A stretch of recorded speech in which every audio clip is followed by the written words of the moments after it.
What is up, guys? It's your boy here, Harriet, and it's Tuesday, and you know what that means. It's now time for our bold review dito sa Taboo Tuesdays, only on Harriet. And I am here to bring you the whole bold, and nothing but the bold. At nothing but the bold talaga ang ibibigay natin ngayon kasi we are going to be looking at the latest BMX offering this Tuesday, which is not really a movie per se, but more of a tribute, a celebration, uh, more of an update. Okay? Ano ba mga pwede nating, what adjectives are we still going to give on this? More of a compilation, a presentation of the best of the A-listers.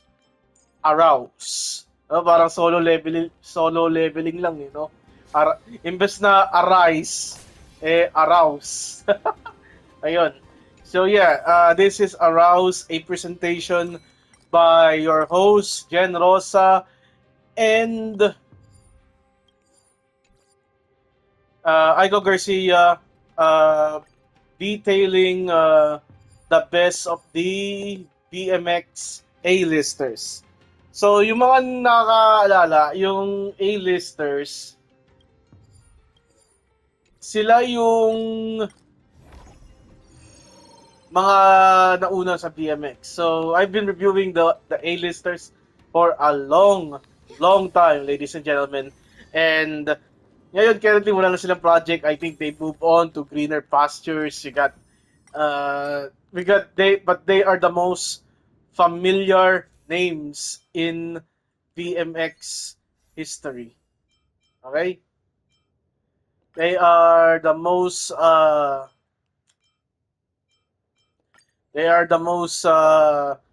recognizable names, ika nga. And the degree of being recognizable is very astonishing kasi household name na sila mismo eh. So sila mismo yung makikita mo if you talk to any casual audience, the A-listers are the ones na, yeah, I know this woman, yeah, I know this man, and who am I talking about? Well, it's none other than AJ Raval. Angelica is one of them, pero hindi siya kasali dito sa pelikula to eh. Hindi siya kasali. So it's AJ Raval, Axel Costa, and Ayana Misola. So we are going to be looking, or rather that Aiko Garcia and Jen Rosa are going to take a look at some 5 of their best scenes in BMX history. And this may be the only exposure we will get of these 3, AJ Raval, Asia Costa, and Ayana Misola for the whole of 2025. Okay? I don't think Asia is doing any more projects with BMX. And furthermore, I don't think AJ is doing any I don't think AJ is doing any more of her activities in BMX kasi kay Aljur. So, yeah, this is more of their ito na yon. It's the end of an era, 'di ba?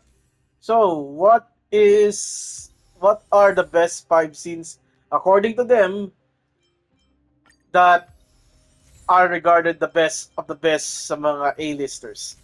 So for Asia Costa, siya yung unang binigay. Asia Costa is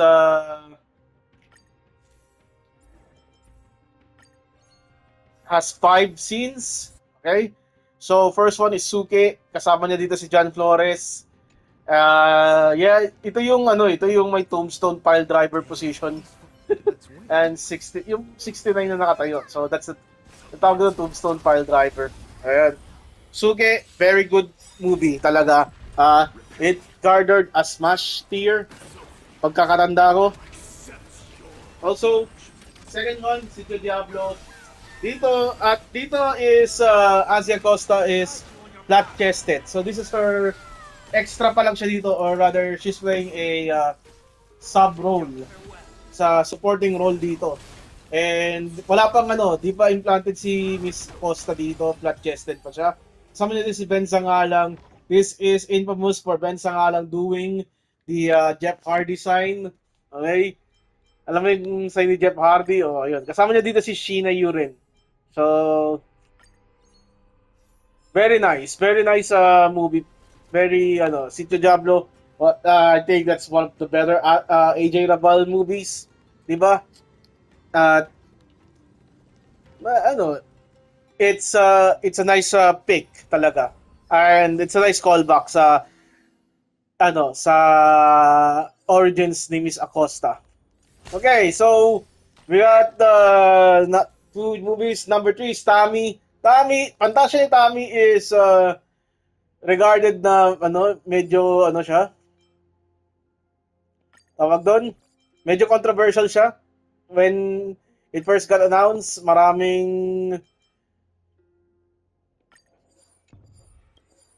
nagalit na in the cosplay community regarding Tommy. And this lead to a vocal uproar sa mga crowd. Okay? Vocal. Maraming vocal adrenaline sa cosplay community regarding Tommy. It's a nice movie naman. It's the Ali Asisio romance. Kung akala nyo yung romance niya with sino yun? I don't think it's the romance with Gia Arroyo, no? It's the Ali Asisio one. Okay lang naman. I think Tommy is just it's just an okay film for me. Call Me Alma. So, one surprise Chad Solano scene was picked here. Ito yung nasa bangka sila under the night. And so are we saying this is the best Chad Solano mature scene? Maybe. Siguro. Sa kanila sila pumili, hindi naman ako eh. So I'm skeptical about this result, but it is what it is, di ba? Okay, so number 5 is Asia Costa's launching movie, Pamasahe, yung infamous na nakapila siya sa Jollibee. So yung kanyang eksena with Felix Rocco yung nasama dito. Okay, so if you all remember Pamasahe, yung plot niya, si Felix Rocco umano yung kanyang kuya. Di ba nawalay daw kasi si Ozzy sa kanyang tunay na pamilya, and natuntun niya si Felix Rocco na may asawa, si Ate Shoni. And then I think, di ba, si Ate Shoni, Japayuki dati, tapos Japayuki pa rin ata eh. Tapos habang wala, doon nagtatalig si Rocco saka si Asia Costa. Pinili nila yung montage eh. Pero I think mas sexy yung... I think kung tutuusin, mas sexy kung pinili nila yung ginamit ni Asia Costa yung deodorant, yung roll-on. Mas ginamit niyang DILDO. So, it is. Okay. Pamasahe eh. Diba? Now, what else are we going to talk about? Next one is Ayana Misola. Ayana Misola, matagal na siyang nawala. Bumalik siya, I think, for one time extra dun sa Boy Kaldag. And yeah, I think that's it. That's it. Yun lang yung naalala ko kay Ayana eh. Sa Boy Kaldag siya. And hindi na siya nagpakita sa BMX after nun. And which is unfortunate kasi gusto ko din si Ayana. So, we got some tribute to Ayana Misola here. Let's see. Tingnan natin ha. Ano ni Mayday? Okay. Ayana Misola's first entry is Quincenas Katapusan, Joko Diaz. Very suspicious na sinama to sa lineup. Kasi Joko Diaz didn't even remove his clothes here sa Quincenas Katapusan when he was making out with Ayana. So I'm not sure why they chose this movie out of all the other Ayana Misola movies. Kasi ang problema kay Ayana para sa akin, she really stuck to that psychotic persona na di mo na ano eh. Yeah, she stuck to that for a very long time. She lacks the flexibility. Okay? You've seen one psychotic Ayana film, you've seen them all. Then there is Bugso, where she and Sid Lucero have sex while Mon Mendoza was jerking up in the background. Understandable na pinili nila yon. I would have chosen the one with Mon Mendoza himself. Pero, yeah, it's ano naman, yeah, it's a great choice after, it's a great choice anyway. So, I have no complaint. Next is the Nimpo, kasama niyo si Elizalde. Yeah, I agree. That's one of the better scenes in Secrets sa Panimpo.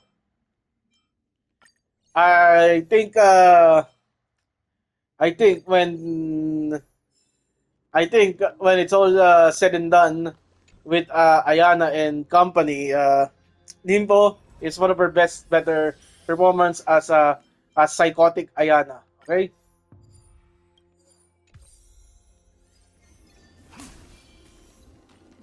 Now, what else are we looking at? Number 4, this is one of her best bold. Okay, yung kay Vince Rilon.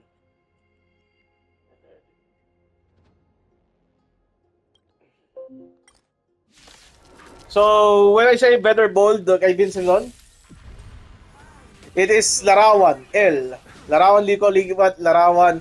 It's they're bold there. One of her best. She's in beast mode. She was in beast mode in this series. Okay, in this episode of L. One of the best. I think this is her best performance. And then number 5, babaeng nawawala sa sarili. Pretty forgettable film para sa akin. Again, when you see a crazy Ayana Misola movie, you've seen them all. And this is the one where she was with Mon Mendoza, yung paralyzed ata si Mon Mendoza dito. Then finally, we went to our tribal chiefess, AJ Rabal. Siya yung final entry dito. And what will I say about AJ? Let's be honest, most of her movies are mid. Okay? Wala siyang nakuhang smash tier sa akin. Only mid. So,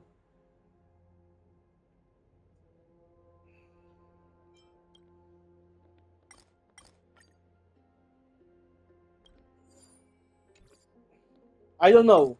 I don't know what the basis is. I'm just saying, I think most of these AJ Raval entries are mid. So, we're first starting off with Death of a Girlfriend. I think this is more iconic kasi dun sa linyang Virgin Boy. Ayan, akin ka lang, Virgin Boy. Yun. Si AJ yun, okay? Yeah, ito yung ini-spam niya yung Virgin Boy. Kaya tawag niya si Diego Loizaga na Virgin Boy dito. So, tanda. It was, did I review That of a Girlfriend? Hindi, no? Kasi maaga pa to eh. It's one of the earlier films eh. Pero I have watched That of a Girlfriend. I gotta be all honest with you, I've watched That of a Girlfriend.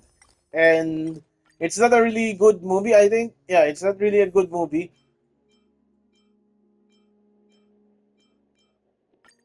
Pero the story is good naman. I think the story is my obsession ata si Diego Loizaga dun sa kay AJ Raval. So that I guess what to say na may obsession si Diego Loizaga and finish niya yung storya to benefit him more over AJ. Okay? When I say finish niya yung storya, kasi namatay si AJ dito eh. Okay, sa Death of a Girlfriend eh. Nung namatay si AJ, hinahanap syempre, isa sa mga suspect si Diego. Diego twisted the story na may gusto talaga si AJ sa kanya. kahit na hindi siya gusto ni AJ Rabal. And it turns out na si Diego Loizaga yung pumatay kay AJ. Okay. The next AJ film that we're going to talk about is I wonder what that is. what is this film? Kaliwaan, Vince Relon, the most second mid Vince Relon movie. When I say mid, mediocre. Ano kay Janelty ata yung ayokong ka-eksena niya si Janelty. Pero Kaliwaan is second mid. Masasabi ko lang kasi sa Kaliwaan is I'm not really a fan sa tandem nila, okay? I think they lack the chemistry. Vince and AJ lack the chemistry to make it work, okay? So next is Skandalo, the USA Resort. So this scene is always replayed. Lagi nire-replay ang eksenang ito. Okay? Every episode ng Skandalo, nire-replay ang eksena nito. Nakakaumay ang scene na to. And I have to watch it again while watching Arouse. Like, yung una kong nakita, pag sinabi yung Skandalo, putik baka ito yung ano. And it is. Ito nga, yung eksenang ano. Kaya sabi nila na, daming ano. Ang daming iklabo ni ano. Wala eh. Daming beses na play itong eksena to eh. Wala eh. Yun yung gusto nila eh. Fort, Sugapa, kay Aljur, whatever. 5, Peanut Butter, Taya. Very obvious pick. Okay. So, that's AJ. Then they gave us a bonus round. Parang girl-to-girl category.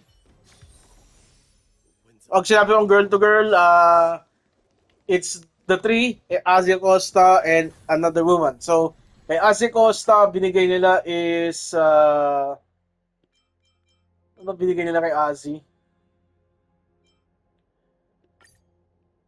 Kay Sugar Baby, kay Rob Ginto. Not the best Sugar Baby girl-to-girl kasi there is someone that is much better at yun yung kay Jara Laksamana. Okay. Number 2, Putahe, Janelty, Ayana Misola.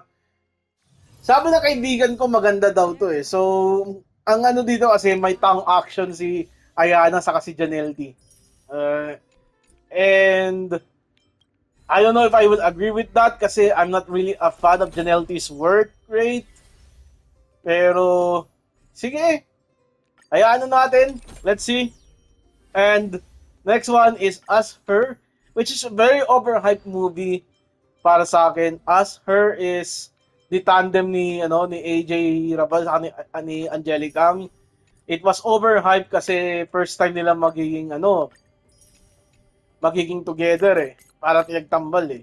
And I think the movie is mababa ang score nito sa tier list ko. Yun. I got nothing else to say with Us Her. And then, the program caps off. Patapos ang programa, nagtalik sina Aiko Garcia saka si Jen Rosa. Nagtalik sila. They did, I think compared to the Best of BMX na ginampanan nila Apple D sa ni Rob Ginto, I prefer the Rob Ginto Apple D one kasi mas matagal. Yung kay Aiko Garcia and Jen Rosa, with that degree of talent na nandun, I think nakulangan ako. I'm sorry, pero nakulangan ako. Yeah. So, tier list placement. It's a compilation movie. It's a compilation show. So, wala ko na masasabi dito. It's quite a quiet it's a quiet week for Viva Max. Anyways, Tuesday is ito, Arouse. Then, Friday, we got Celestina, which is going to be re-reviewed on Saturday.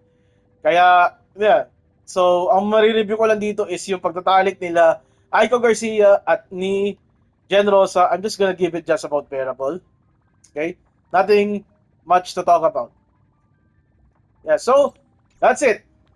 That's it for today. Thank you for watching. Leave a like, subscribe to the channel, hit that bell icon. This is your boy, the God Game himself, Harriet. Thank you for the 11,000 subscribers, guys. very much appreciated. This is just goodbye and good night. Bye.